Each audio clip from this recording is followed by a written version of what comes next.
Buen día, mi nombre es Eileen Rivera y vamos a hablar sobre la corteza cerebral. La corteza cerebral es una sustancia gris que cubre la superficie de los hemisferios cerebrales.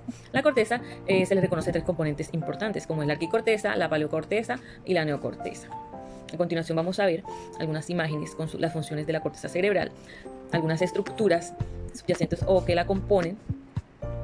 También podremos apreciar los lóbulos temporales con las funciones que les corresponden, una breve explicación sobre los planos anatómicos y entraremos en materia con las áreas de Brodmann. La corteza central cerebral se divide estructuralmente en áreas más pequeñas, con base en los surcos y según su estructura histológica y organización celular. Las zonas resultantes más pequeñas se conocen como áreas de Brodmann. Hay un total de 52 áreas que han demostrado tener diferentes organizaciones neuronales y también se correlaciona con varias funciones corticales.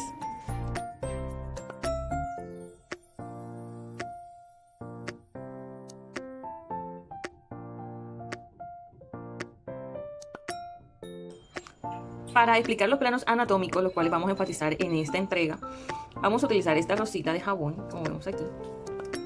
Esta es la parte de arriba, la parte de abajo, la parte frontal y la parte de atrás, la parte posterior. Entonces vamos a explicar los cortes de los planos. En el plano sagital se hace un corte dando dos partes iguales. Entonces se hace el corte de esta manera, quedando dos lados simétricos, uno izquierdo y uno derecho. Para el corte frontal o coronal, se realiza de esta forma, quedando dividida la parte frontal de la parte posterior. Se hace de esta forma. Para el plano transverso se hace un corte horizontal, divide el cuerpo en parte superior e inferior. Se hace por aquí. Se puede decir como un corte desde la línea del ombligo, quedando la parte superior dividida de la parte inferior.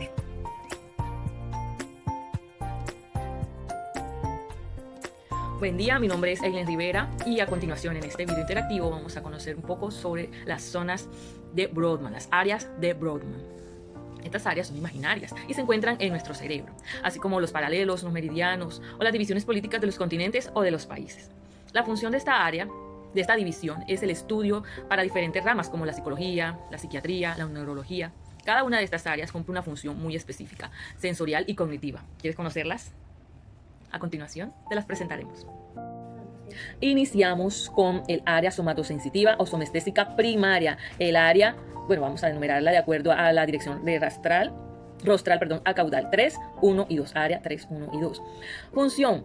La función es recibir impulsos nerviosos del tacto.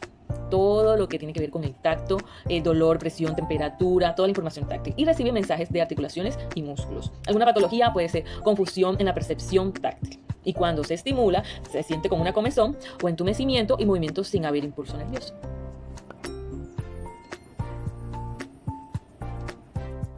En esta misma imagen podemos observar la zona o el área motora primaria número 4. La función controla movimientos voluntarios del hemisferio contrario de donde está ubicado. Incluye cuerpo, extremidades superiores, inferiores, tronco, músculo esquelético, en fin.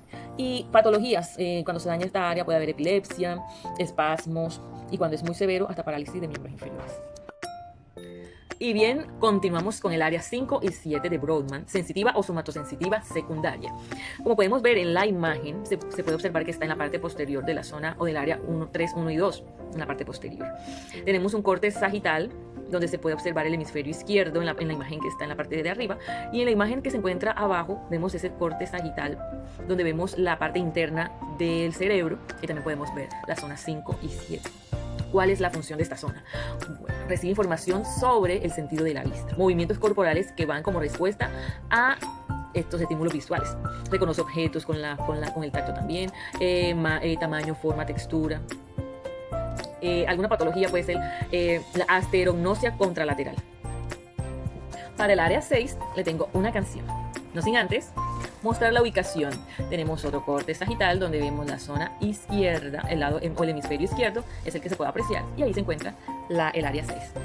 El área 6, premotora o corteza motora o secundaria o asociativa. Genera impulsos para movimientos involuntarios, organiza movimientos donde intervienen estímulos visuales, estímulos táctiles y auditivos, patología, hemiparesia contralateral.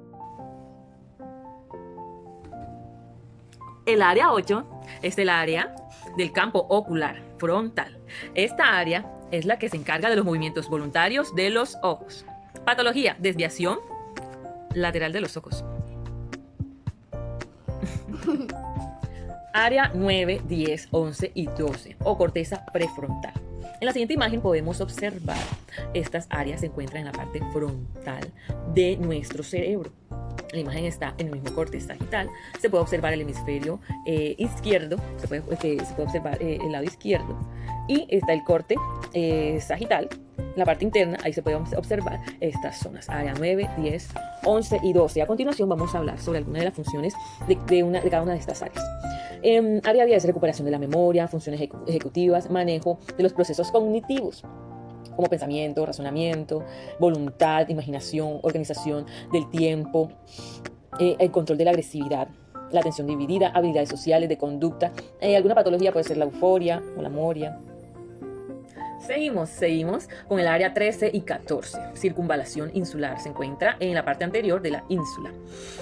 Funciones. Las funciones regulan movimientos voluntarios que permiten el habla, importante para el lenguaje humano. También tiene que ver con el sistema límbico. Regula la conducta social y emocional. Procesa la información olfativa y visceral. Área 15. Función, permite recibir cambios en la presión sanguínea, importante en el desarrollo de ataques de pánico. Patologías, aquí abajito.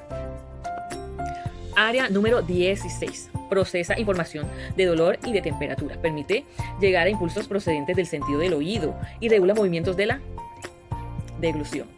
Patologías, mírenlas aquí.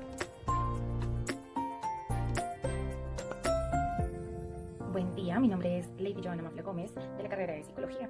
El día de hoy les hablaremos acerca de las áreas de Brodmann.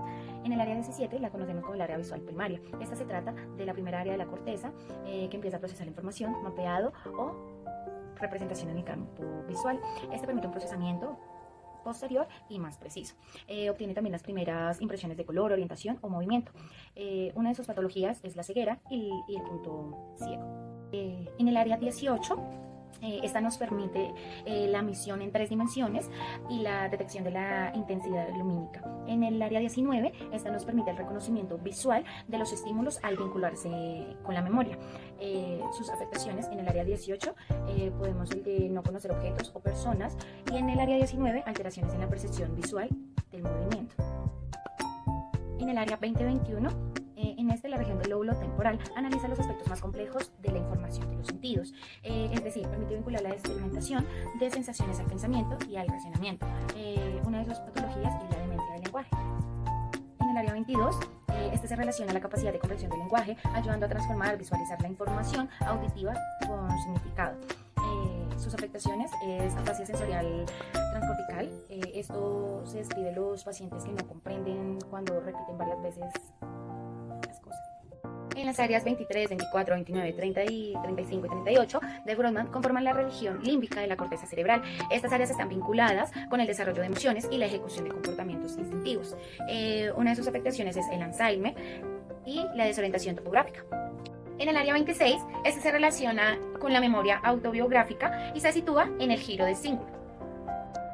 En el área 28 y 34, esta participa tanto en procesos de memoria como en la integración de la información de la percepción olfativa.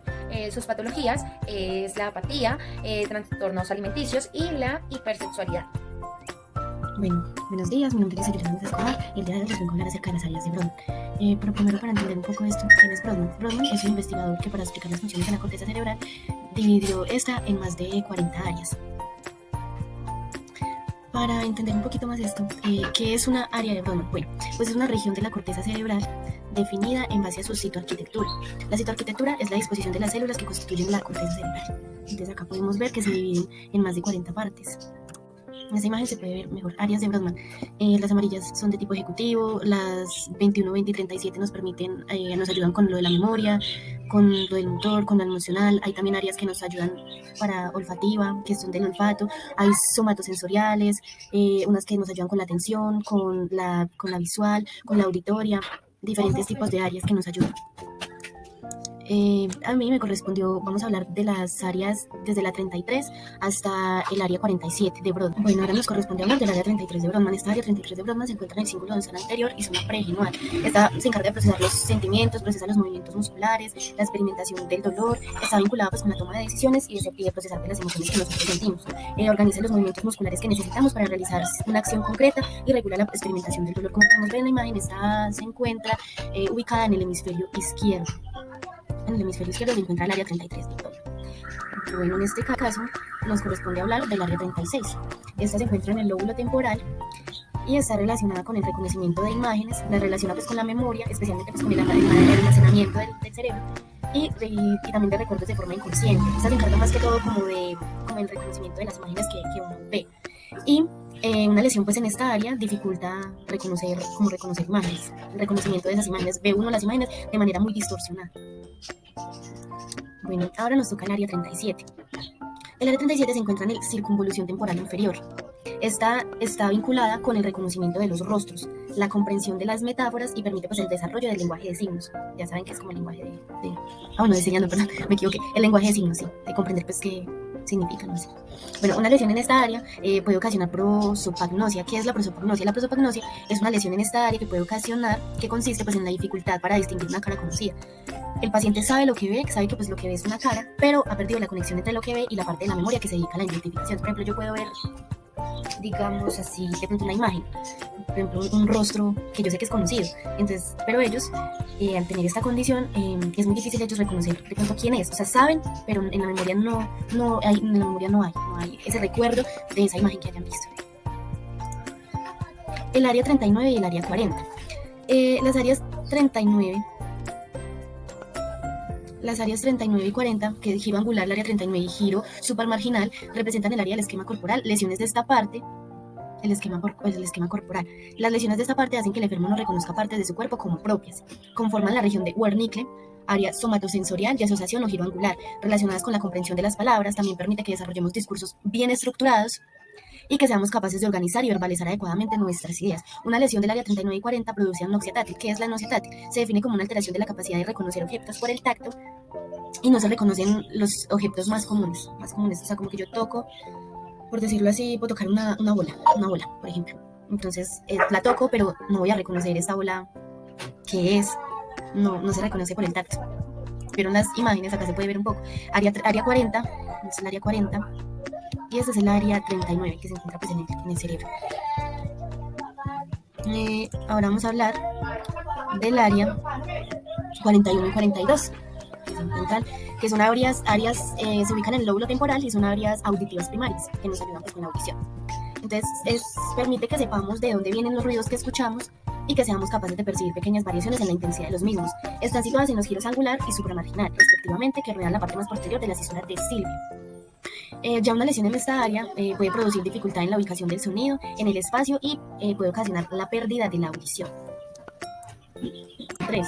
El área 43 es un área gustativa. Se localiza en la parte inferior, no sé si pueden ver acá en la imagen, que se puede ver la localización de ella. Se encuentra en la parte inferior del lóbulo parietal, adyacente a la representación de la lengua en la corteza somatosensorial, recibe y procesa la información del sentido del gusto.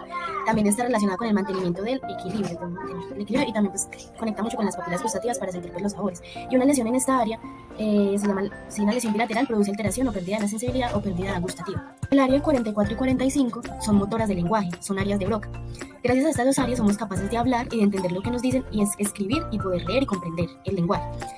Una lesión en estas áreas puede ocasionar afasia de Broca, que es un déficit en la habilidad para hablar y producir los sonidos, o sea, las palabras correctas, aun cuando la persona afectada mantiene su habilidad para comprender el lenguaje y formar correctamente oraciones en su mente. Cabe destacar que la función del lenguaje solo se concentra en el hemisferio derecho. Solo el hemisferio derecho se concentra, como lo vimos en una primera imagen que les mostré, que está en el hemisferio izquierdo y el hemisferio derecho, donde el área 33 se encuentra en el hemisferio izquierdo del cerebro. Y por último, tenemos las áreas 46 y la 47. Estas áreas forman la porción lateral que recibe y proyecta conexiones con las regiones de asociación sensoriales de los lóbulos parietal temporal y occipital, conectando finalmente con la región prefrontal. El área prefrontal. El área 46 se encuentra en el córtex prefrontal dorsolateral y esta está relacionada con el desarrollo de la capacidad de atención. De igual modo está vinculada a la memoria de trabajo, es decir, permite que cuando hemos hecho muchas veces algo se convierta en algo casi automático. O sea, digamos, por ejemplo, en el área del trabajo. En el trabajo uno a veces hace cosas muy repetitivas. Entonces, esta área nos permite y nos ayuda a que nosotros ya hagamos las cosas de manera automática. No es que, ¿cómo es que se hacía? O ¿cómo es que tengo que hacer esto? No, de una. Ya tú sabes qué es lo que tienes que hacer, cómo lo tienes que hacer, y entonces esa área nos ayuda en ese sentido. El área 47 se encuentra en la superficie orbital, en la parte circunvolucional frontal inferior, y esta está vinculada a la organización y estructuración del lenguaje, como a todo aquello relacionado pues con la música, especialmente a lo que se refiere a la comprensión del lenguaje musical. O sea, ya digamos, ser capaz de leer partituras, nos ayuda más como el lenguaje musical. Del área 46 y del área 47. Muchas gracias.